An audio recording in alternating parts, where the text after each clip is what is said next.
Hello everyone, peace be upon you all. Welcome to the sixth stream.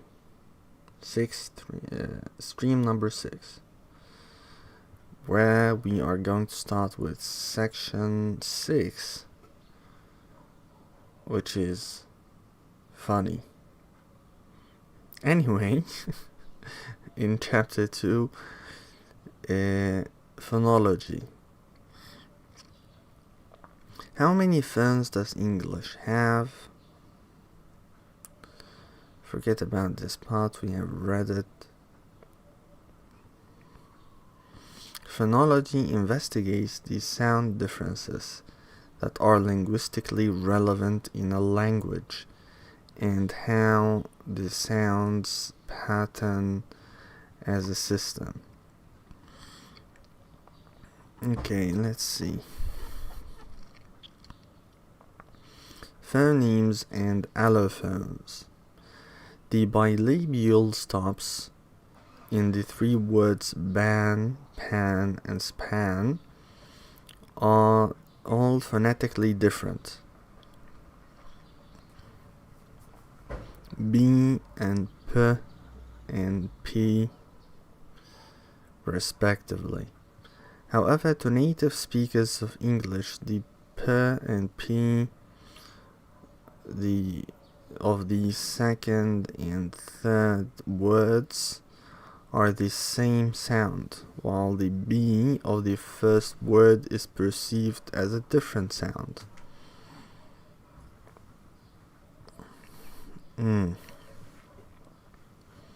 To a native speaker of Newell, which is a Newland language found in Australia, with no knowledge of English, all three phones would sound the same, and they would experience difficulty in telling them apart. On the other hand, in the simple CV syllables, ba, pa, and pa, native speakers of Thai, which is a Thai Kadai language found in Thailand, or Schwa, would have no trouble hearing all three bilabial stops as different. This is not because Newell speakers have worse ears than us, and Thai and Schwa speakers have better ears than we do. Rather, it is because the differences are not important in Newell, whereas they are important in Thai and Schwa. How can this be? For the speakers of English, pa and pa, of pin and spin, are both instances of voiceless bilabial stop.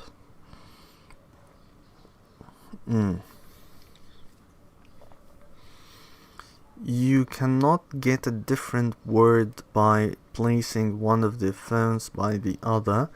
At worst, you will get a weird sounding production of the same word. If you say spin instead of spin, no one would think this was a new word of English.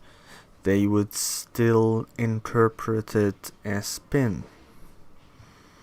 Of spin. No one would think this was a new word of English. Oh, sorry, I went to read the same line. Supposedly, I found it weird. Similarly, at the end of a word such as sip, you could produce either sip or sip. What is this?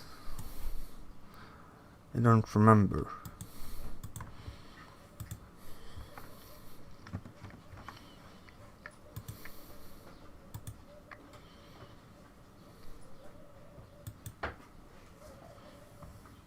Unreleased stops are indicated in the IPA.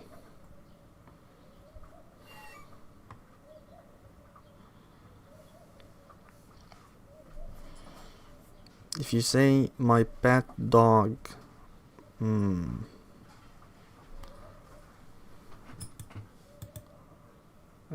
I guess. Unreleased stop. Sip and sip. And no difference with result.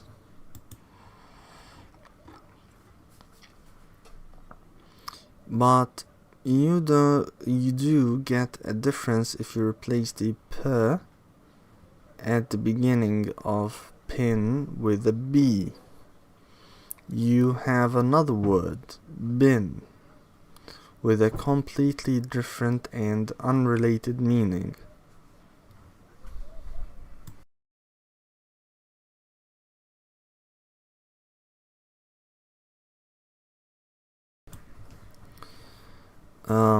In Thai, replacing P by B or P makes a difference.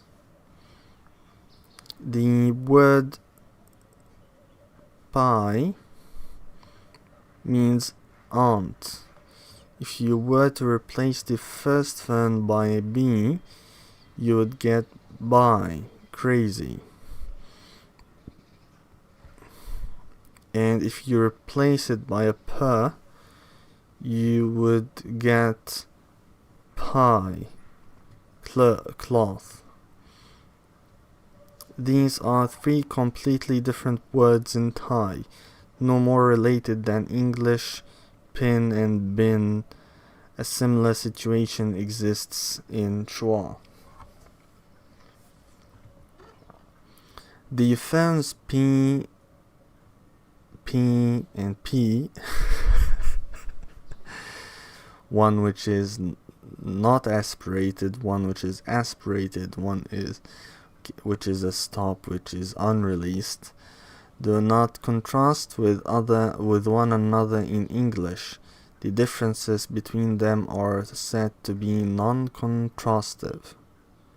The differences are not used in the language to distinguish between words. The three phones are said to be allophones.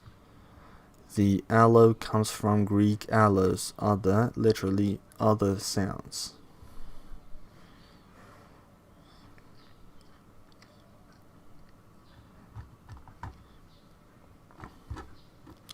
Okay.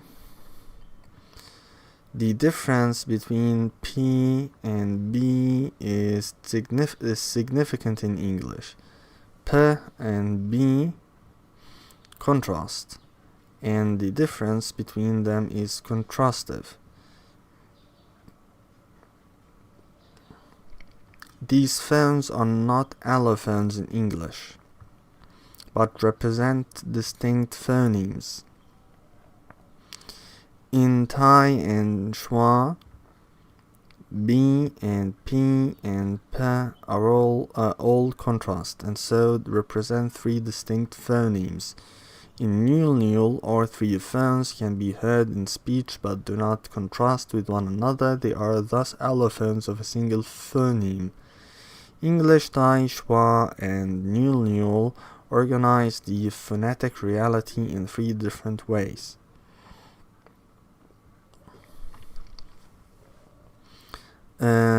Phonemes are distinguished from phones in writing by putting them in slanted brackets.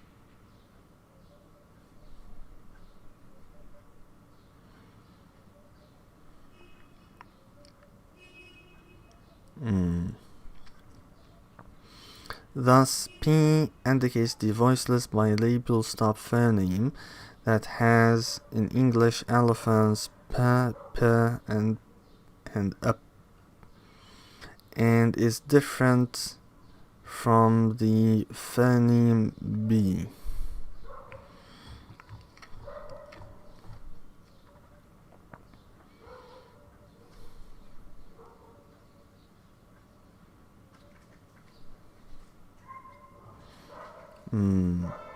So this is the meaning of the first phrase here. Phonology investigates the sound differences that are linguistically relevant in a language. But what does this mean? How the sounds pattern as a system?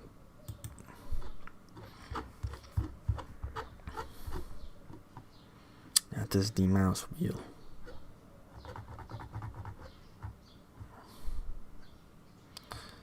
Non-contrastiveness of allophones. By definition, allophones do not contrast with one another. No allophone can be used in place of another to make a different word in a language. This can be for one of two reasons. First, the phones might be able to occur in the same phonetic context without having any effect on meaning.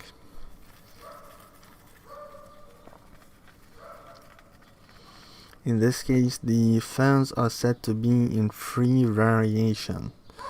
Second, the phones might be unable to occur in the same phonetic environment. If this is so, we speak of complementary distribution. What? I'm not understanding.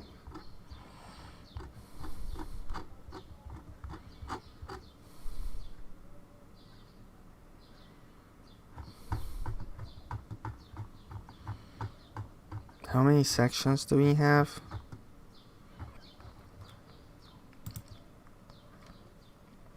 Eight. How to establish the phonemes of a language in transcription. I really want to finish this chapter. Anyway, I don't understand. By definition, allophones do not contrast with one another. Okay. The allophone can be used in place of another to make a different word in a language. Cool. This can be for one of two reasons. Okay. Why? Because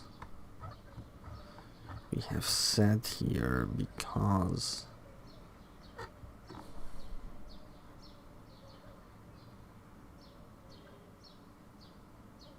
Why? Okay.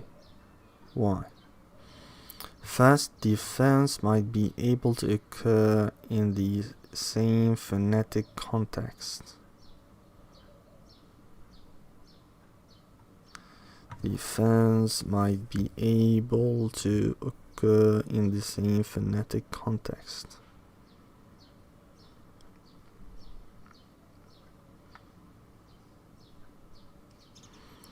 Without having any effect on the meaning. In this case, the phones are said to be in free variation. Okay, I understand.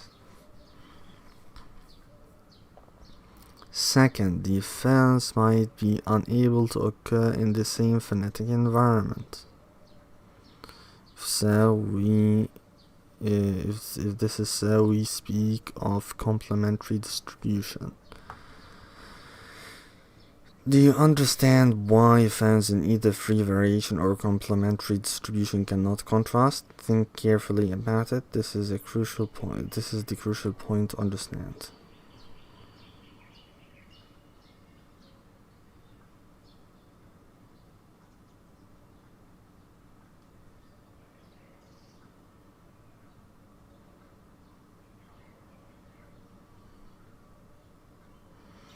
When it comes to free variation, if you cannot change the meaning by changing the phone,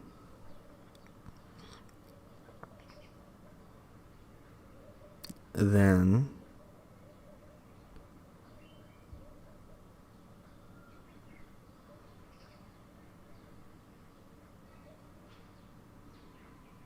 what is the crucial point? I'm not getting it.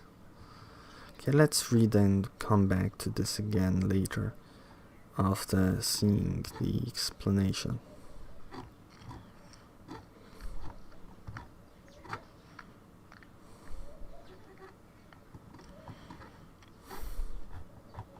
A and boards.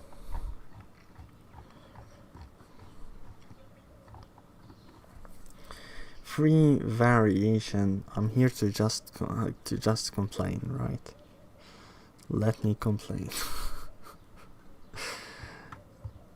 Free variation can be illustrated by these stop phones at the end of words in English.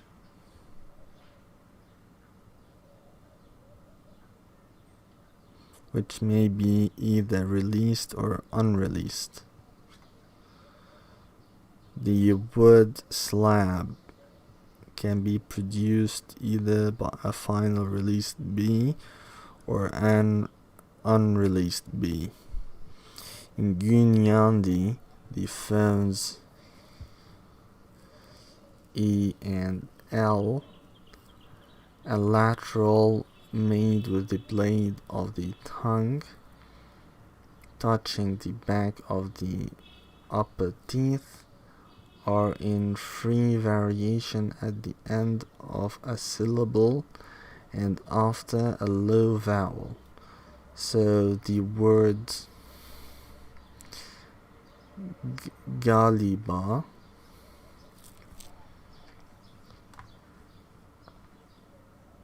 soft, can be pronounced as either Kaiba or Kalba.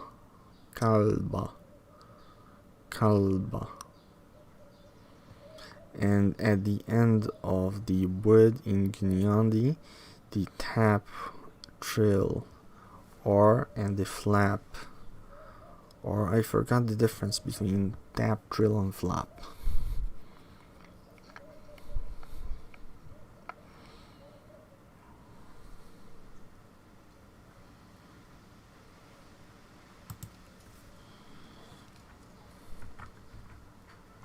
I'm writing in Arabic.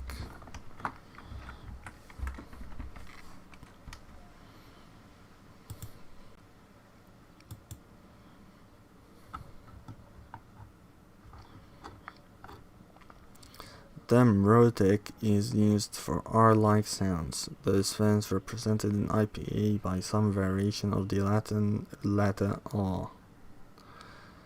Rhotics come in a wide variety of shapes and forms, the main ones being taps, trills, and approximants.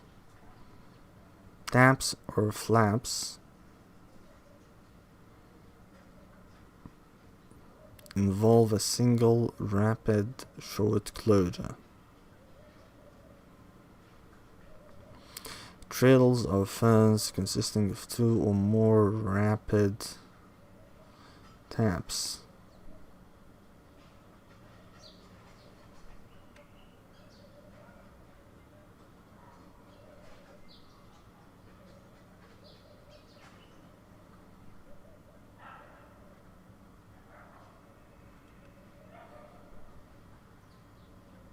Okay.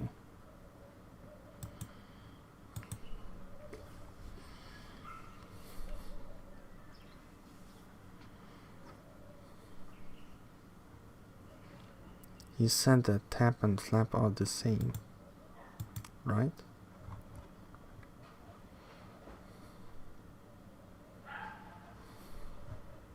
Why is he contrasting them if they're the same? Tap and flap.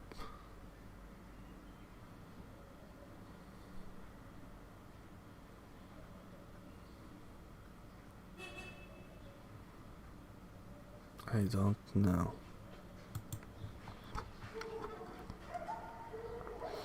Anyway, the tap, trill, and flap are in free variation. So the word bananga, snatch, can be uttered as either banangar or banangar. We also speak of free variation across speakers or dialects when some speakers use one phone and others another. For instance, the English rhotic is produced in a variety of different ways in different dialects, including R, and R, and R.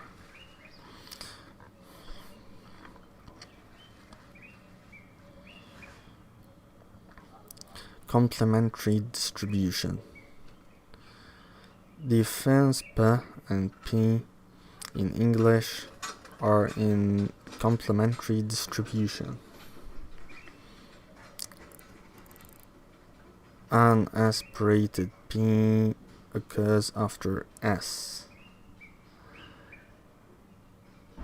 and within a word before an unstressed vowel. In a word before an unstressed vowel. Like what? Like pill.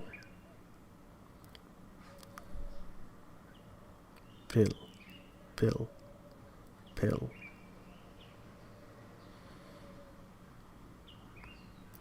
Aspirated P occurs elsewhere at the beginning of a word and within a word before a stressed vowel. It never follows S. Where P occurs, P does not, and vice versa. The two vowel fins E and E are also in complementary distribution in English. Oh my god. So noisy.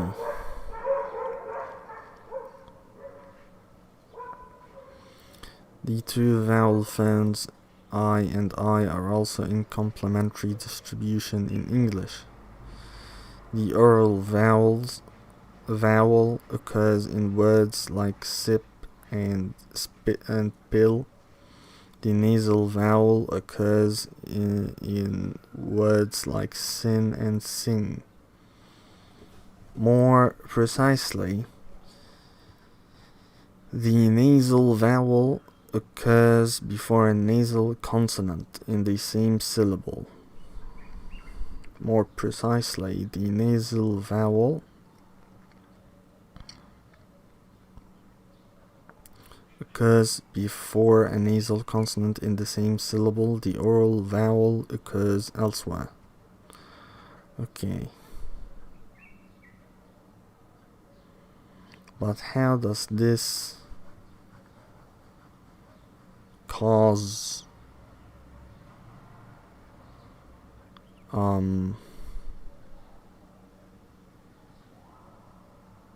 them becoming elephants? How does this make them elephants?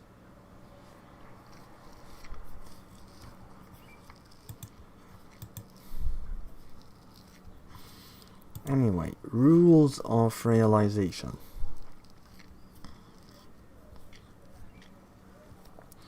The allophones of a phoneme are its phonetic realizations.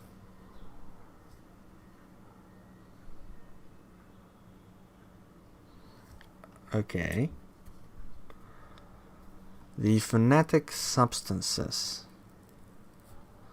that, as it were, make up the abstract phonemic unit.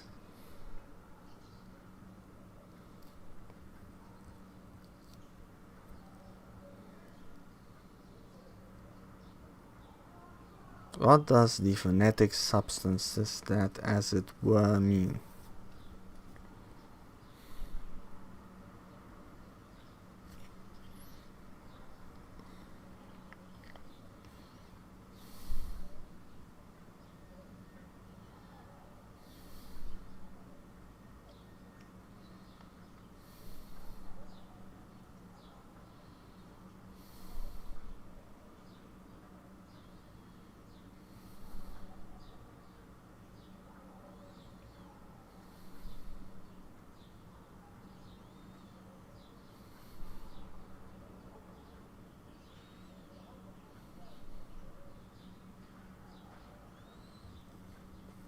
I don't know.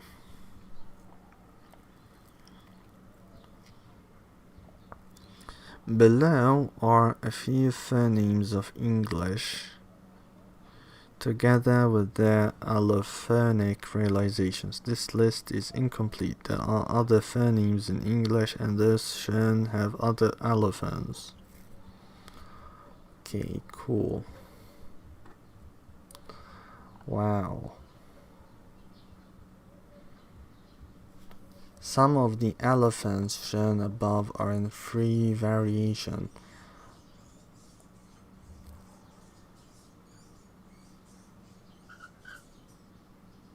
What is that sound?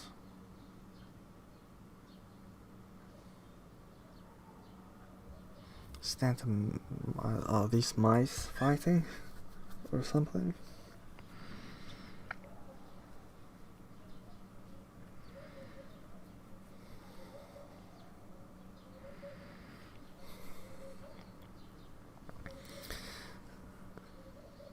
You come to the stream and hear all noises. Birds, mice, cats, dogs.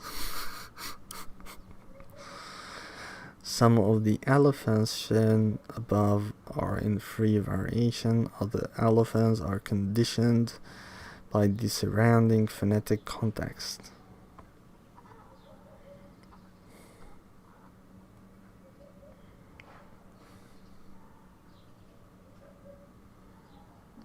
That is, the allophone is chosen in a particular instance because of the phones in the neighborhood or because of a prosodic feature such as stress or length.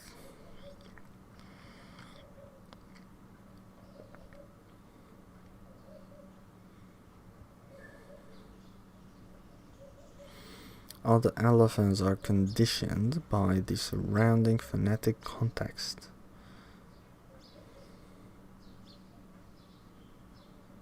Are chosen, not conditioned, are chosen by the surrounding phonetic context. That is, the allophone is chosen in a particular instance because of the phones in the neighborhood, or because of a prosodic effect, a feature, such as stress or length. For example, the M allophone of M occurs only before a labiodental fricative, as in bump.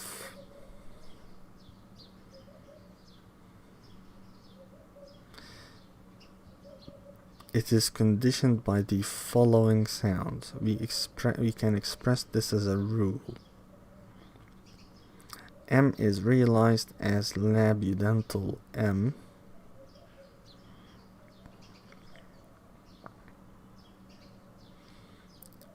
M. Bump. Bump. Bump. Bump. Is it bump or bump? I think it's bump.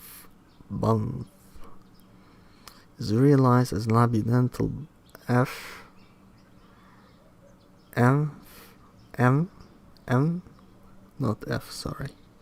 Labiodental M before a labiodental fricative, otherwise it is bilabial. To give a more complex example, we can express some of the allophonic variation of the voiced velar stop in English as follows.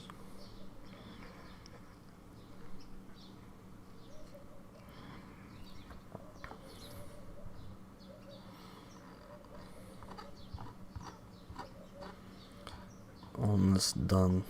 How many pages? 48, 49, 50, just 50, 51, 51. We're almost there.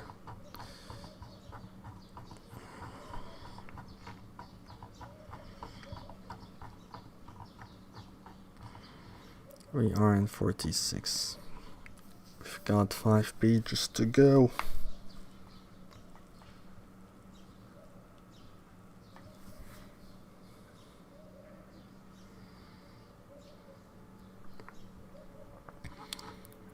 Okay, to give a more complex example, we can express some of the allophonic variation of the voiced vela stop in English as follows. G is realized by the voiced vela stop G, except when it is followed by a high front vowel, in which case it is advanced towards the back of the palatal region.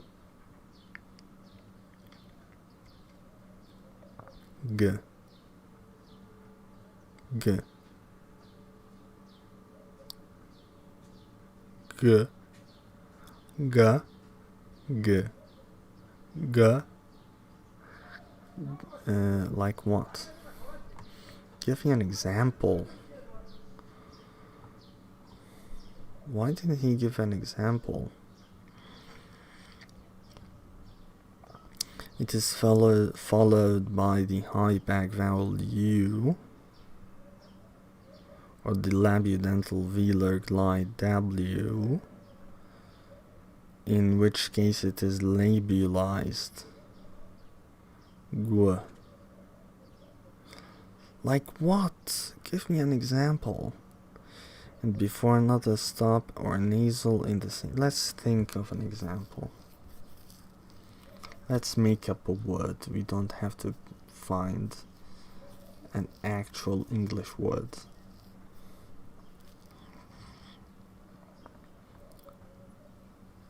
High front vowel. Like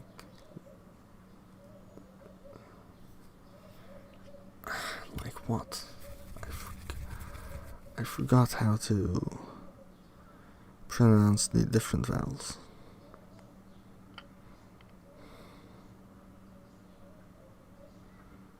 It's not important.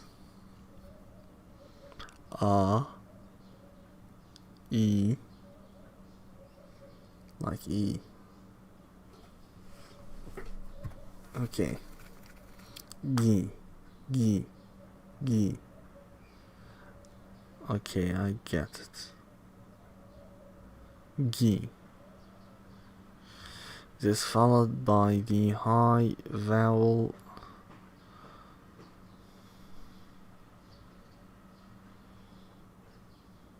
except when it is followed by the high back vowel U. Ga, gu,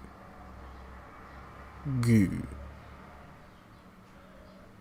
in which case it is labialized. Okay. Before another nasal, before another stop or nasal in the same word.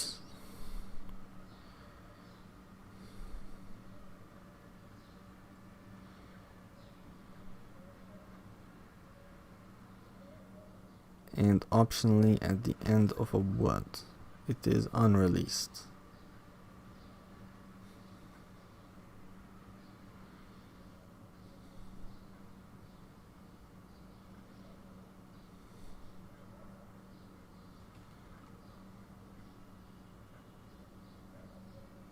Like big map. Okay. You should verify this rule by finding examples of the phoneme in the various environments and checking that the particular allophones does indeed occur there. Okay. It is sometimes useful to express realization rules more formally. To give a clearer and more succinct statement, the above two rules can be written as follows.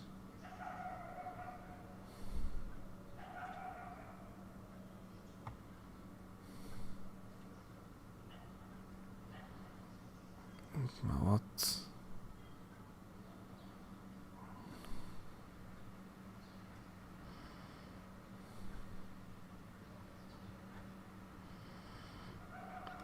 M is realized as labiodental M before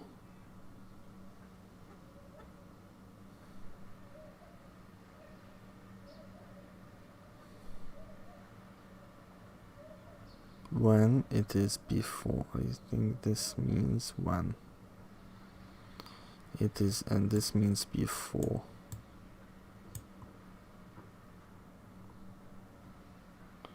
M when otherwise. And same.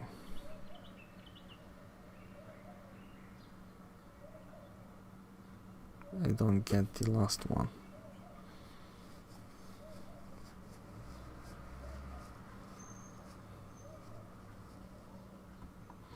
Never mind. Oh, here's an explanation.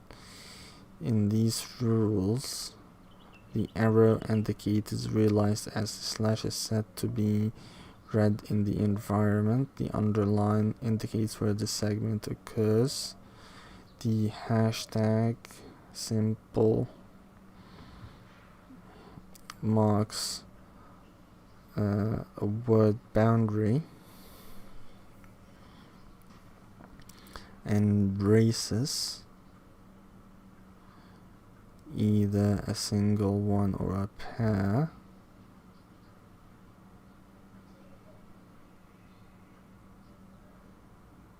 indicate alternatives. Other standard symbols not used in this rule include round brackets for optional items and S for syllable boundary. Wow.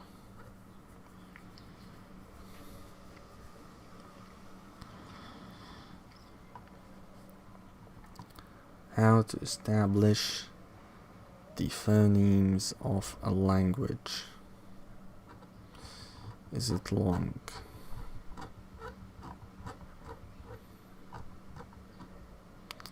It's 2 pages and a half. I'm tired. Let's stop here and take a break.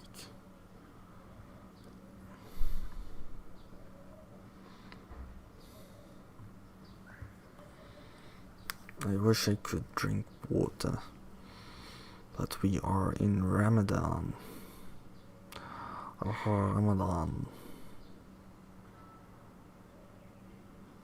Some people pronounce it as Ramadan. Others pronounce it Ramazan. Strange.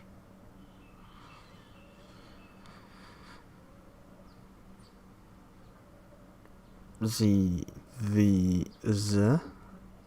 Ramazan is certainly false, but Ramadan, Ramadan, Ramadan, Ramadan, Ramadan, and Ramadan.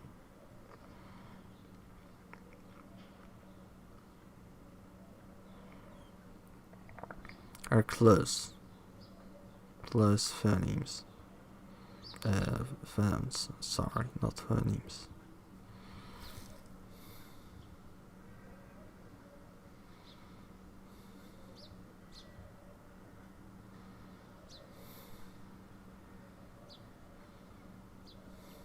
Should we do section 7 next time?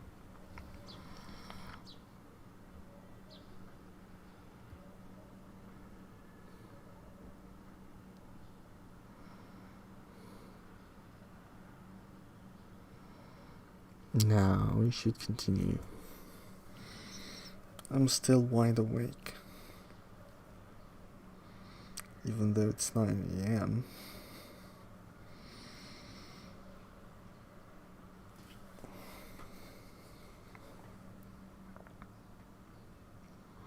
I'm bored though.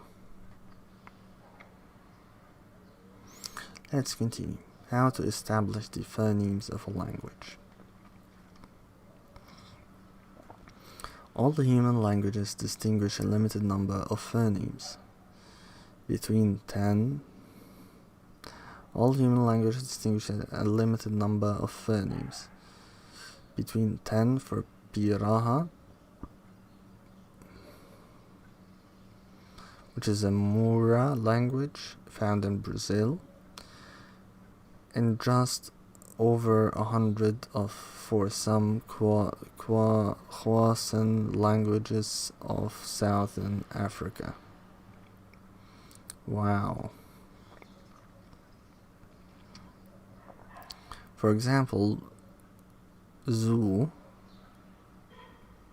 which is a Ta language, is often sound as not Ta language. I think it is Zu or Ta, is often said to have the largest phoneme inventory with 164 consonants, wow, and over 30 vowels. According to some sources, the actual numbers vary depending on the interpretation of certain sounds, single phones or sequences of phones. English is a relatively typical language with some 38, some dialects of American English, or 39 phonemes. British English and Australian English. How does one go about determining the phonemes of a language? This section outlines the procedure and reasoning. This may perhaps give the misleading impression that it is a mechanical process, which it certainly is not when you are confronted with a real language. But it is important to explain the basic steps, since beginning students often experience difficulties in putting the considerations outlined in section 6 into practice. The two basic steps can be summarized as follows. First, look for suspicious pairs of phones. Suspicious.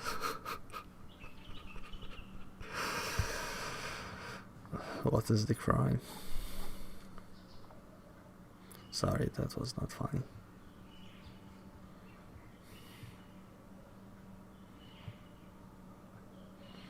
Phones that are phonetically similar enough to count as possible allophones of a single phoneme. Next, examine their distribution to see if they are in complementary distribution, free variation, or contrastive variation, i.e. occur in the same environment. Let's put this to work.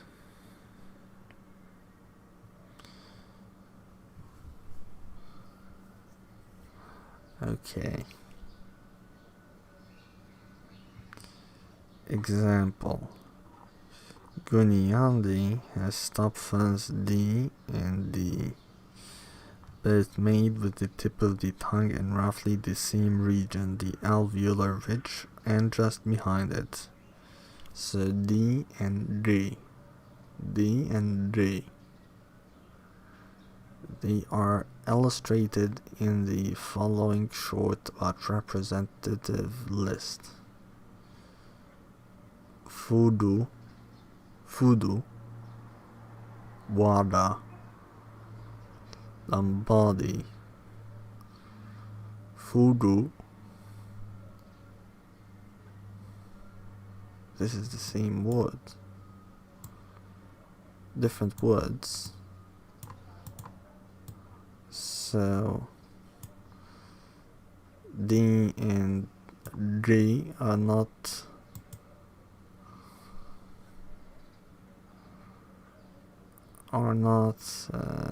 allophones.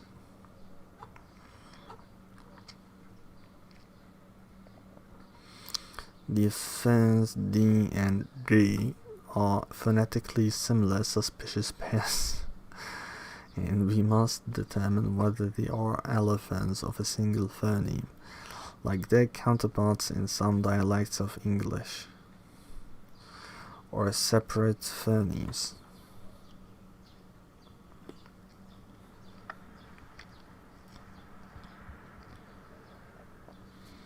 Before reading on, examine the list carefully yourself and see if you can come to a conclusion. We must begin by looking for minimal pairs of words that differ only in the one that definitely in that one has the pairs of words that differ only in that one has the phone D and the other has D. This is because if we can find such pairs of words, we know that the two phones occur in the same phonetic environment and that they contrast. The list has three minimal pairs: fudu, which means straight, and furu, which means dust, lambadi, which means father-in-law, and lambadi, which means little, and bidi, which means they, and biri, which means thigh. The pairs differ only in that where there is D in the first member of each pair, there is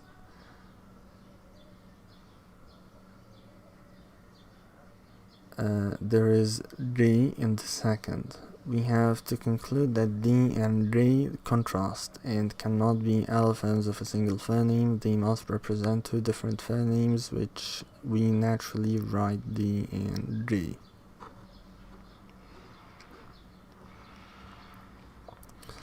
Although the existence of minimal pairs is evidence for a phonemic contrast, their absence does not prove allophone status. This is an important point to appreciate because minimal pairs are rare in some languages.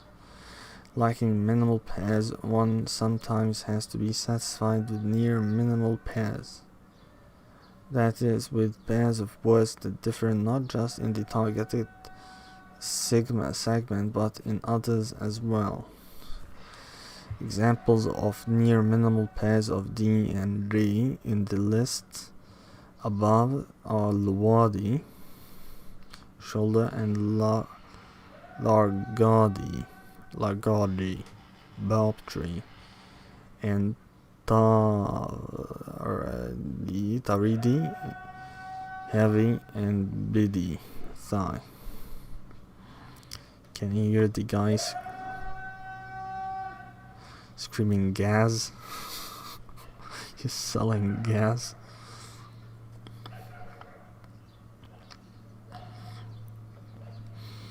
The first pair shows that both D and D can occur between a low vowel and a high vowel, while the second shows that they can occur between high vowels. The first pair shows that both D and D can occur between a low vowel and a high vowel.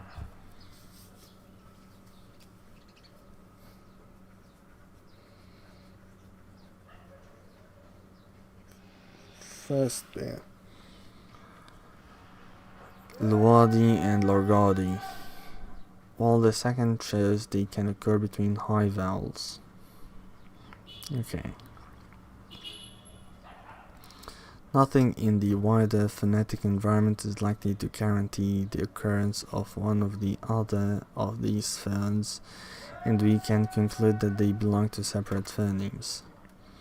There are two other suspicious pairs in the above list: E and E, U and U. In this case, there are no minimal pairs for either contrast. Examination of the list reveals that the first member of each pair, the higher vowel phone, occurs exclusively at the end of a word.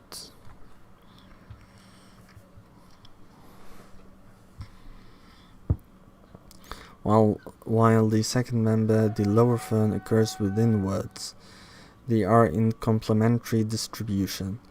If this data is representative, we are justified in identifying two separate phonemes, each with two allophones.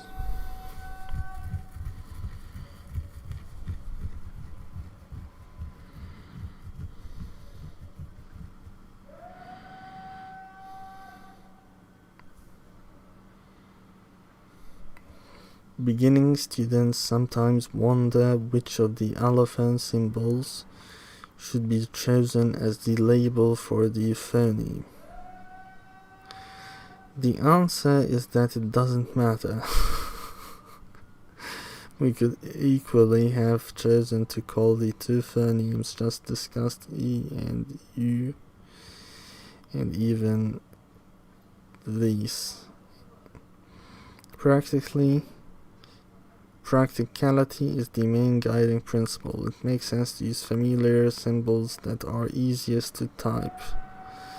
It is also more sensible to use the symbol representing a widespread allophone than one that occurs in just one narrow phonetic environment.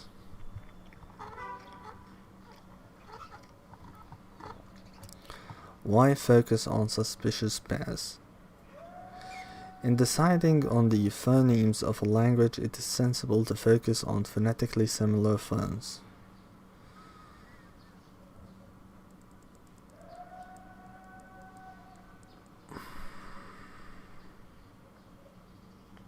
What?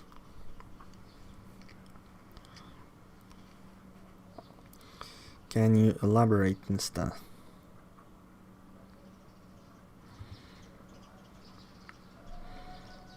In deciding on the phonemes of a language,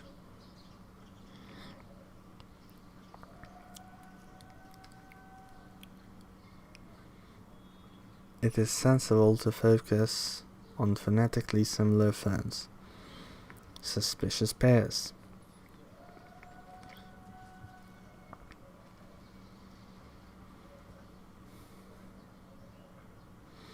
Phones that are phonetically very different are unlikely to be allophones of a single phoneme in a language. If they are very different, it is unlikely that they will be treated as the same, and speakers are unlikely to regard them as variants. This is so even if the phones are in complementary distribution. The phones H and N, or Ang, are in complementary distribution in English. H can only occur at the beginning of a syllable, and N only at the end. But they are phonetically very different from one another and are not normally regarded as allophones. And consistent with this, native speakers of English do not feel that they are in any sense the same sound. Or consider P and K, which are in complementary distribution in English. No one would regard them as allophones when P is clearly each much more similar to P. This is why we begin by looking for suspicious pairs. You do not need to slavishly go through each pair of phones and decide whether or not they contrast. Nevertheless, you do need to be awake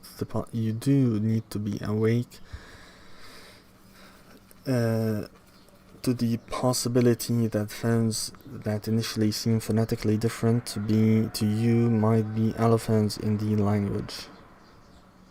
For instance, R and L will doubtless sound very different to you if you are a native speaker of English, but they are allophones of a single phoneme in Japanese.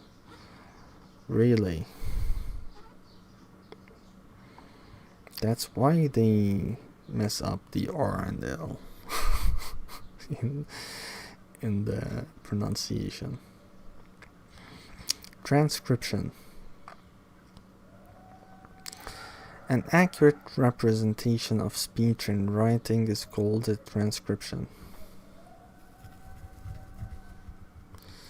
three types of transcription are phonetic, broad phonetic, and narrow phonetic. Phonemic transcription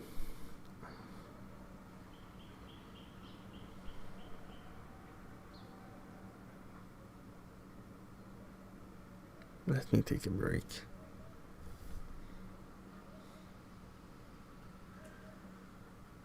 But I can guess what it means.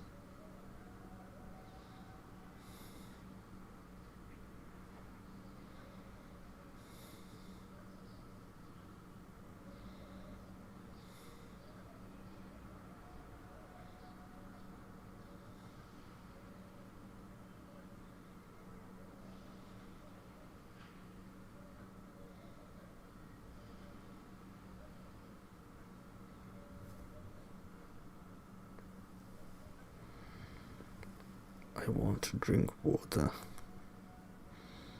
Speaking too much. Reading causes thirst.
Transcription.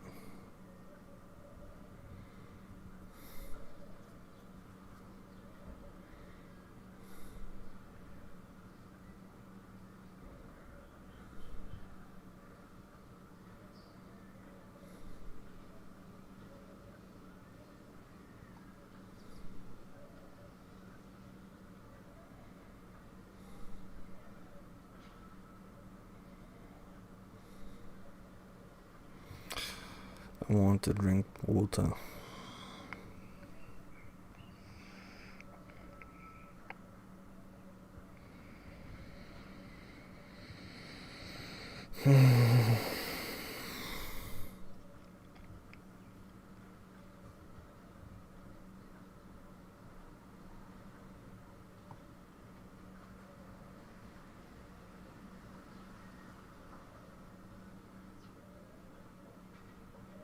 Almost done.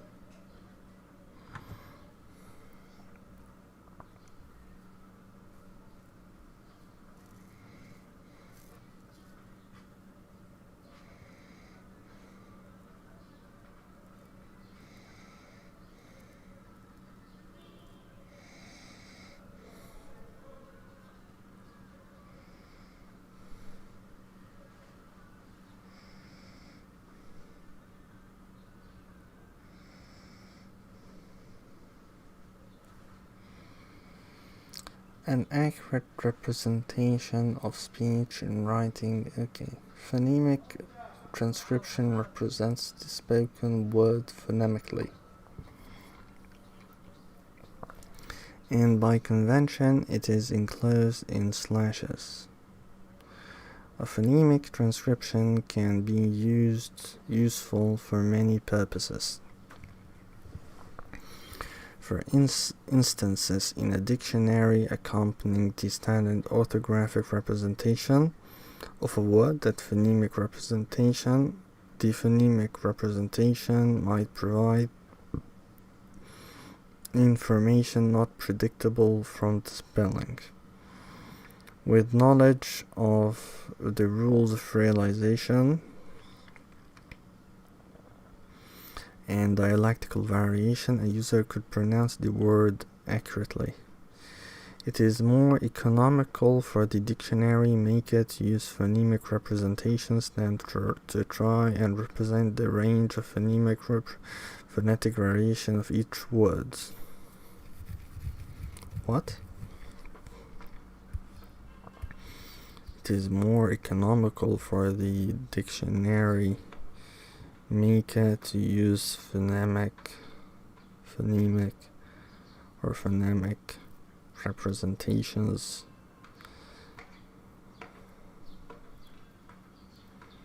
than to try and represent the range of phonetic variation of each word. Oh.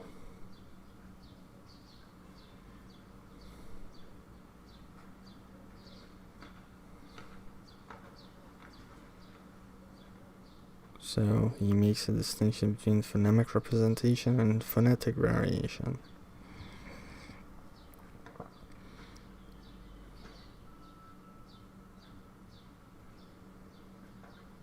Phonetic transcription represents the phonetic substance of speech, and by convention is enclosed in square brackets.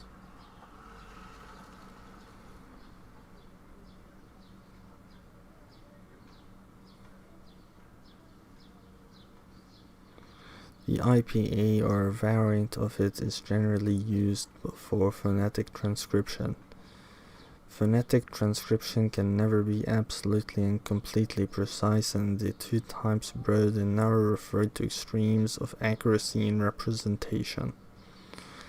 Broad phonetic transcription is the least accurate and ignores many of the precise phonetic details, especially those predictable by general rules. Thus, in broad transcription of English, aspiration of voiceless stops is likely to be ignored, since it is predictable. Generally speaking, the use of diacritics in broad transcription is kept to a minimum.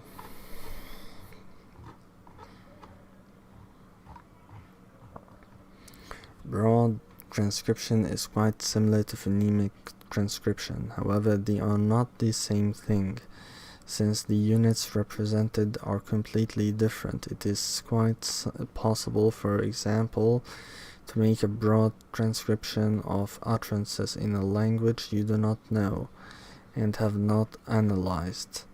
This would not be a phonemic transcription, which presumes an analysis of the sound system of a language. In narrow transcription, one represents as much phonetic detail as possible given these circumstances. This means that you should not represent more than can be perceived by ear, eye, and or instrumental means. To do so would misrepresent rather than improve the accuracy of the transcription.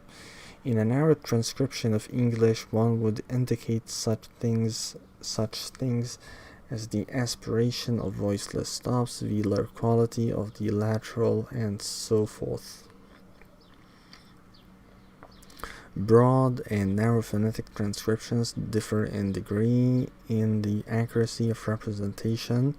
It is perfectly reasonable to combine them, representing some things narrowly, others broadly, in a phonetic study of stop consonants.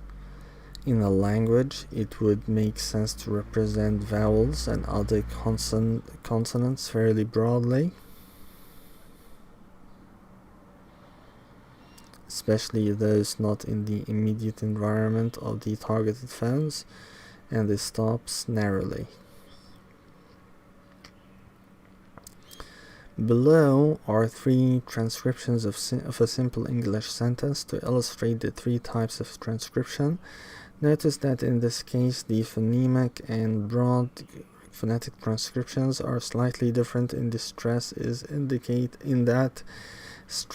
indicated in the phonemic transcription, since it is phonemic in English but omitted in the broad phonetic transcription, though it might have been included. What is represented in each transcription, however, is different. Phonemes in the first case, let's look at it while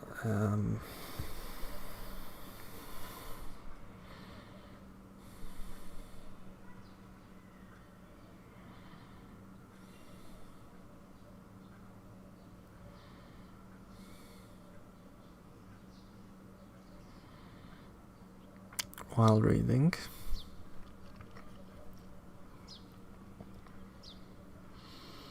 What is represented, though it might have been included. What is represented in each transcription, however, is different. Phonemes in the first case, phones in the second.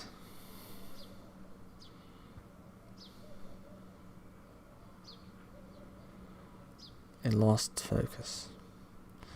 What is represented in each transcription, however, is different. Phonemes in the first case, phones in the second and third and fourth. Sorry.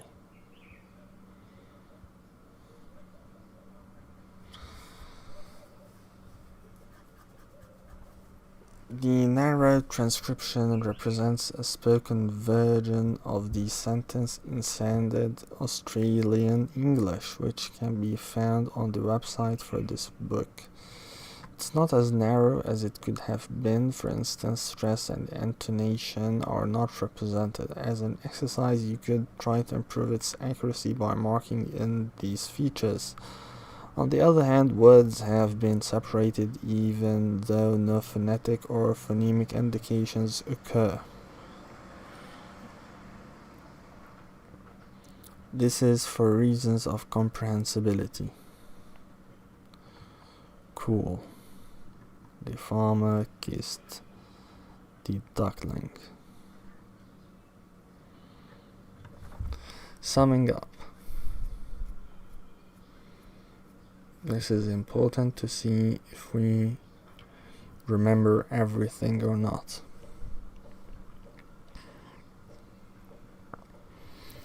The scientific study of speech sounds is phonetics and is divided into three main branches: articulatory, acoustic, and auditory. Speech sounds are produced by continuous movement of the speech organs.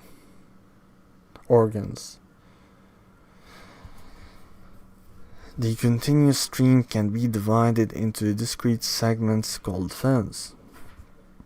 Phones are produced by movement of air through the vocal tract.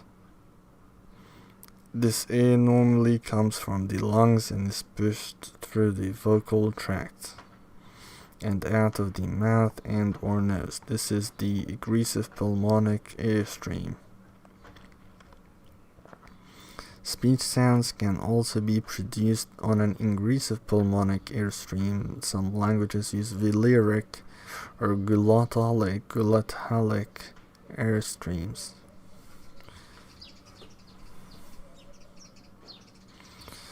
Two main classes of phones are consonants and vowels. Consonants involves the constriction at some point in the vocal tract. They are defined by place and manner of articulation. The vocal folds may be drawn together to vibrate regularly, giving voicing, or held apart, giving voiceless phones. For stops, voice onset time is relevant. Some phones involve two simultaneous places or manner of articulation. This is called co-articulation.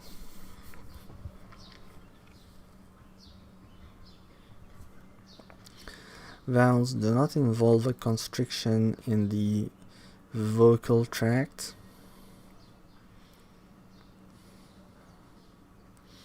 They are resonant.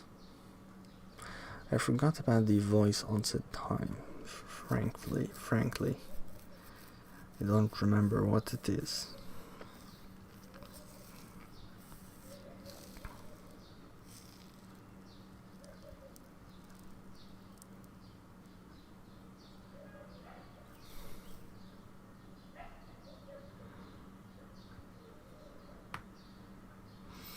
Never mind, it's not important.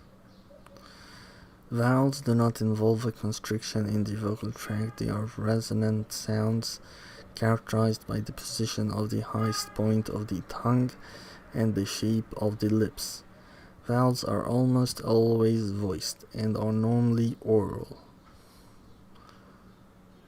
Nasal vowels do occur in some languages. Diphthongs are vocalic phones characterized by movement of the tongue throughout. Consonants and vowels combine together to form syllables. Length, pitch, loudness, and stress are prosodic features. These apply over phone syllables or larger stretches of speech. Phonology is concerned with the sound system of a language. The most important concept is the phoneme, which is realized as a set of allophones. To establish the phonemes of a language, one first looks for suspicious pairs of phones. Next, one looks for minimal or near minimal pairs. If these can be found, the phones must represent distinct phonemes. If the phones are in either complementary distribution or free variation, they are allophones. Phonological rules described where the different allophones occur. Transcription is the systematic representation of these sounds of a stretch of speech, usually using the International Phonetic Alphabet. The main modes of transcription are phonetic, either broad or narrow, and phonemic. Phonetic transcription are enclosed in square brackets, while phonemic transcriptions between slashes. And with that, we finally finish this chapter on sounds, which was interesting. I cannot deny that, but it's not important to me because I know how to pronounce Arabic letters, and I'm learning this for Arabic, not English, to improve my Arabic.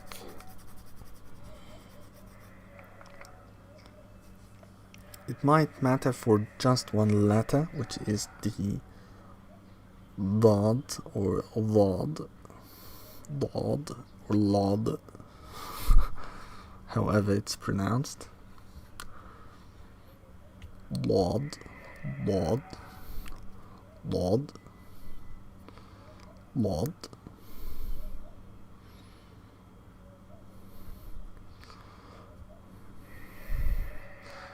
Morphology, the structure of words. We will start with that next time.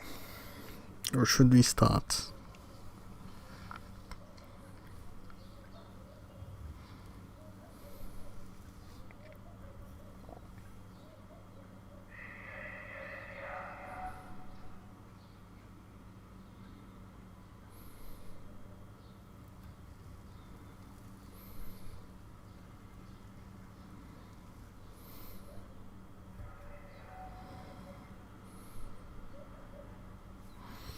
Okay, let's see. There are 6 sections from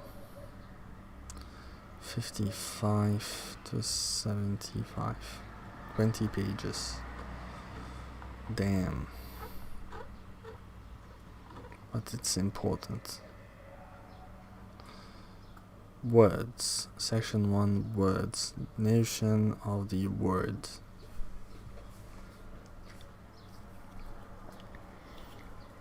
Speakers generally have some notion of what constitutes a word in their language, and all languages probably have a word for word, that is, a word that can be used to refer to a linguistic unit of this type, and that translates into English as word in certain contexts. It may have other meanings as well, such as utterance or language. This does not hold for most of the other terms used in grammatical description, including many of the terms we encountered in the previous chapter, such as phone, phoneme, syllable, and so on. Speakers of English generally have a good feeling for how an utterance can be divided into words. This may seem trivial. Truly, words are the things that are separated by largish white spaces in writing, but this does not always work smoothly. Bookcase and bookshelf would be words by this criterion, and this probably agrees with your intuitions. On the other hand, there is no apparent motivation for writing church mouse as 2 words, churchman as 1. And of course, you could not use this criterion at all for an unwritten language. In speech, we find no corresponding pauses between the words. Recall figure 2.1, the sound wave for the farmer kissed the duckling. Nevertheless, no speaker of English would have any doubt that there are 5 words in the sentence. The farmer kissed the, again, duckling, and duckling. No one would say that there is a word boundary between farm and kissed, or between kiss and it.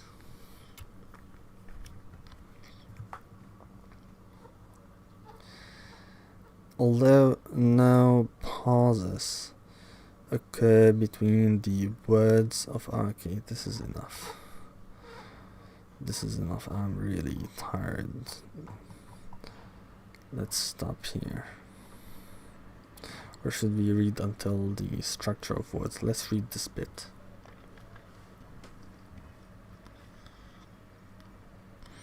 Although no pauses occur between the words of our sentence,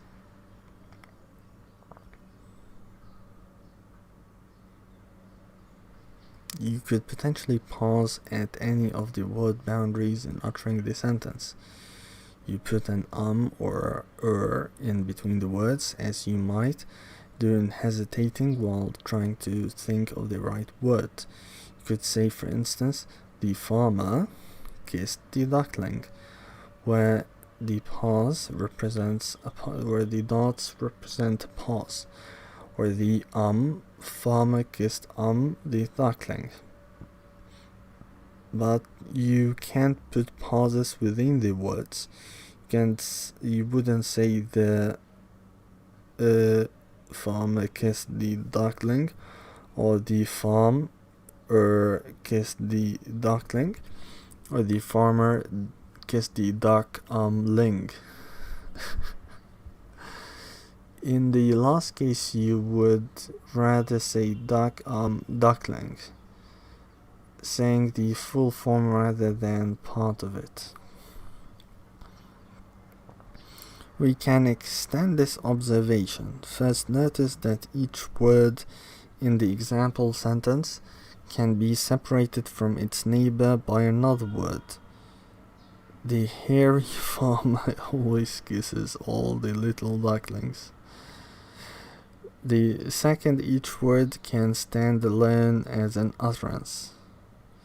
For instance, if a non-native speaker of English had said, "The farmer kisses the duckling," a native speaker might possibly correct them by saying that the same can be done for the other words.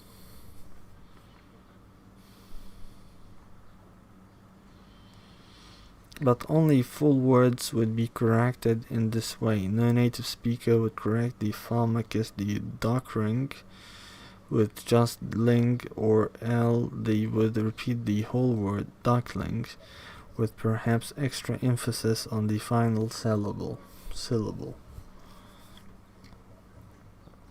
Words are in this sense minimal free forms.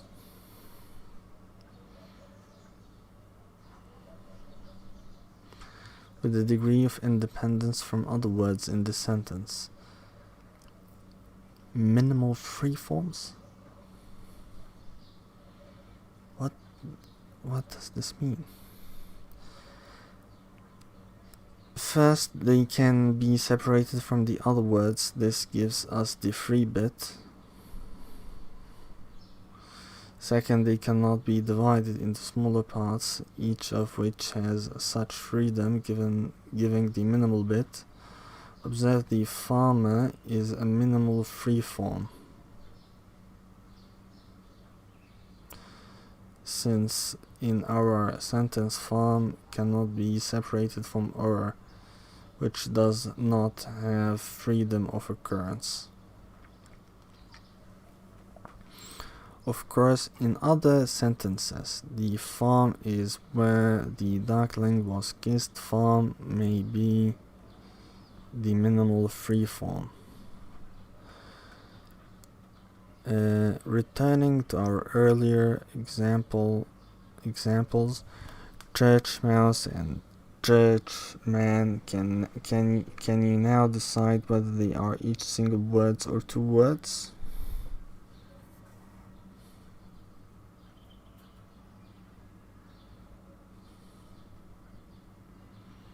The first is two words and the second is one word.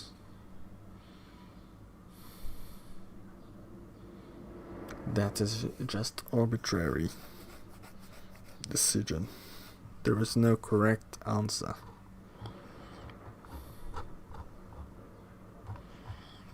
Let's finish this section. 1 second.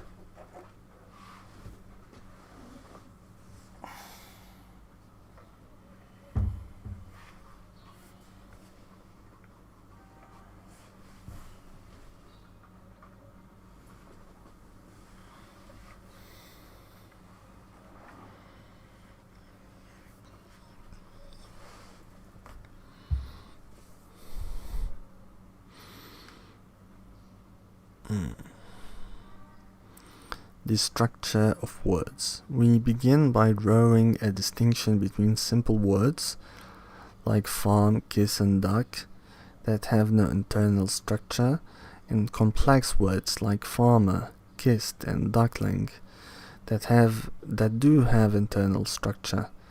Complex words can be divided into smaller meaningful pieces. Farmer into farm and kissed into kiss and id, and duckling into duck and ling. By contrast, the simple words farm, kiss and duck can be divided up further into meaningful pieces. No smaller part of these words has a meaning, nor can we divide and id and ling into smaller meaningful pieces. The pieces we have been talking about are minimal linguistic signs.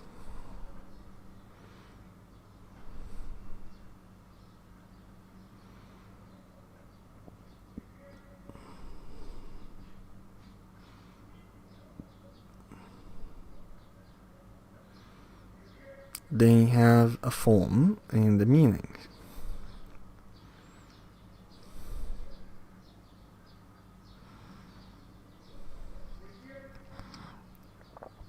And cannot be divided into smaller linguistic signs. Such pieces are morphemes. Morphemes are, in a sense, atomic signs. They can be split up further. Simple words consist of a single morpheme, complex words of more than one morpheme. Languages differ vastly in terms of the word complexity they permit. English words are generally made up of relatively few morphemes. By comparison, words in Yupik, which is an Eskimo-Aleut language found in Alaska, tend to be more complex and may even correspond to full sentences in English. Thus, the single word Kaipialrulinyuk means the two of them were apparently really hungry, and is made up of 6 morphemes. Kai, be hungry, pia, really, past, ru, lini, apparently, u, statement, they, two. K. The two of them were apparently really hungry. We return to the issue of the morphological complexity of language in chapter 15. What is chapter 15? Unity and diversity in language structure. Okay. Morphemes are linguistic signs, not mere phonological forms.